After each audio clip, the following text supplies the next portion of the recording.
Уважаемые подписчики, сегодня мы сделаем с вами обзор диагностического сканера Lexia. Подходит он для автомобилей Citroën и Peugeot. Наверное, самый лучший вариант для этих автомобилей диагностики и внесения изменений в конфигурацию. Вот, собственно говоря, наш сканер.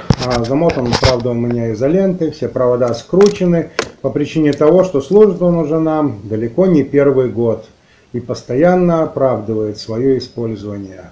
Провод этот часто заламывается, поэтому уже поменял эти 3 провода, замотал его изолентой. Ну что ж, запустим нашего сканера.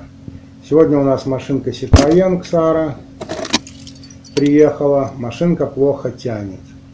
Ну, как бы диагностику мы делать не будем, а сделаем больше просто как смотр диагностического прибора. Запускаем диагностику, Xara 2. Машинка даже нарисована красиво, так что выбирать намного проще. Включаем зажигание, Xara 2 машинка. Даже по внешнему виду можно определить. Крайне редко, когда картинка не совпадает с самой машиной, сталкивались пару раз.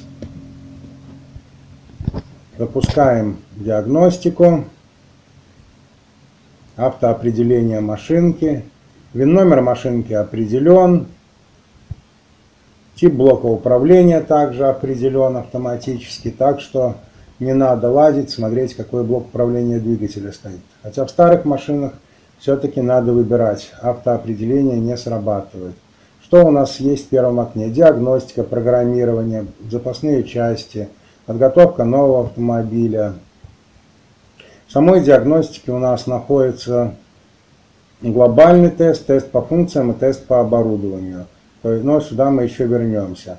Программирование у нас, когда прописываем новые калькуляторы, выбрать какой надо. Калькуляторами здесь называются блоки управления двигателя. Запасные части в этой машине функция не предусмотрена, а вообще под них попадают магнитолы и различные дополнительные устройства. Ну что ж, зайдем в диагностику, запустим глобальный тест. Машинка просит включить, выключить и включить зажигание по причине того, если блок управления двигателя и сама система заснула. Что ж, делаем это, запускаем диагностику. Сначала идет поиск конфигурации автомобиля. Блок определяет, что есть в машинке, какие блоки, каких нету. БСИ находит ошибки в блоке БСИ. В панели управления ошибок нет, в аудиосистеме да, в дисплее, который на приборной панели дополнительно есть. Впрыски нет, обратите внимание, ошибок нет, а машинка плохо тянет. Но к этому мы еще позже вернемся. Зайдем в блок БСИ для начала.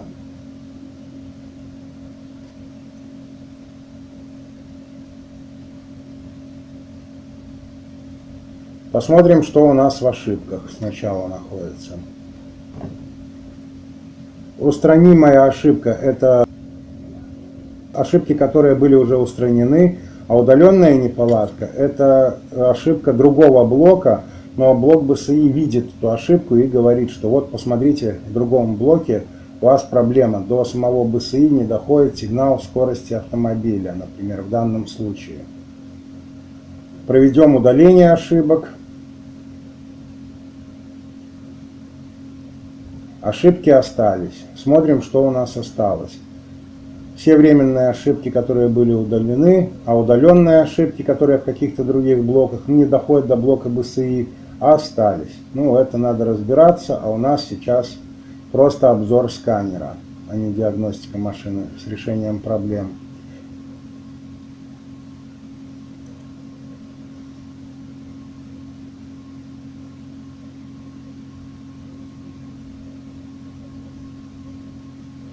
Телекодировка включает в себя изменение конфигурации, например, включить ближний свет, выключить, когда машина заводится. Распознавание – это прописка ключей, например, или распознавание комфорт-модуля. Если комфорт-модуль поменяли, то его, соответственно, тоже надо прописать, блок БСИ.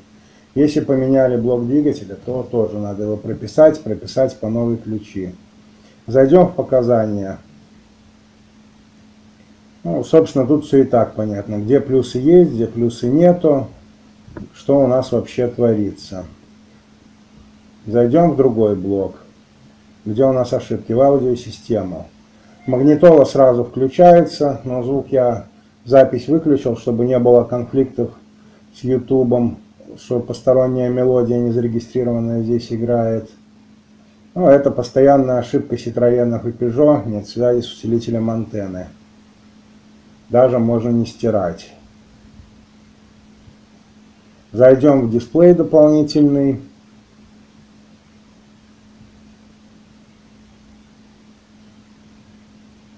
Здесь информация о температуре окружающей среды не приходит. Ну, скорее всего, либо датчик, либо проводка. Но опять же я говорил, что мы не делаем сейчас диагностику машины, а делаем обзор самого устройства диагностического.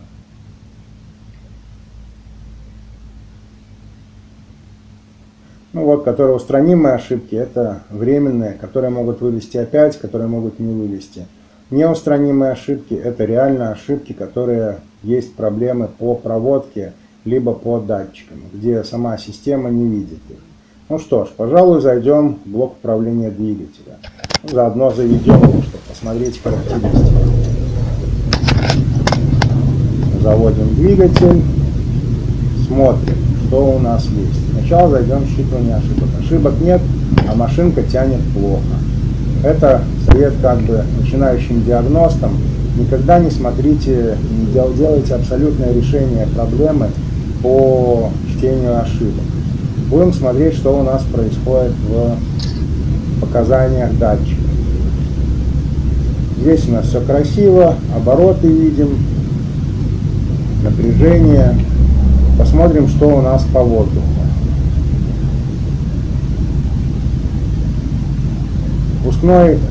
На давление впускного коллектора несколько завышено.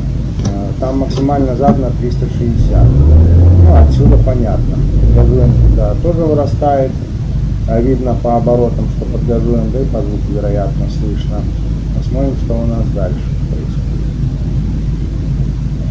Тут у нас все красиво.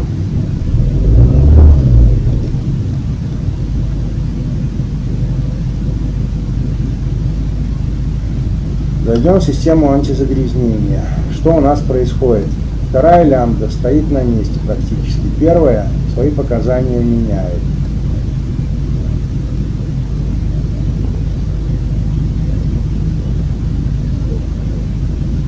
Я нажал, вышло у нас.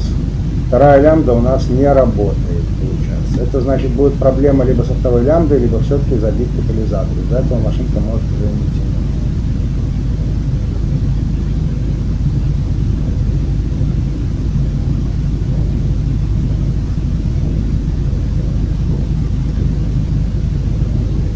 С охлаждением двигателя все понятно.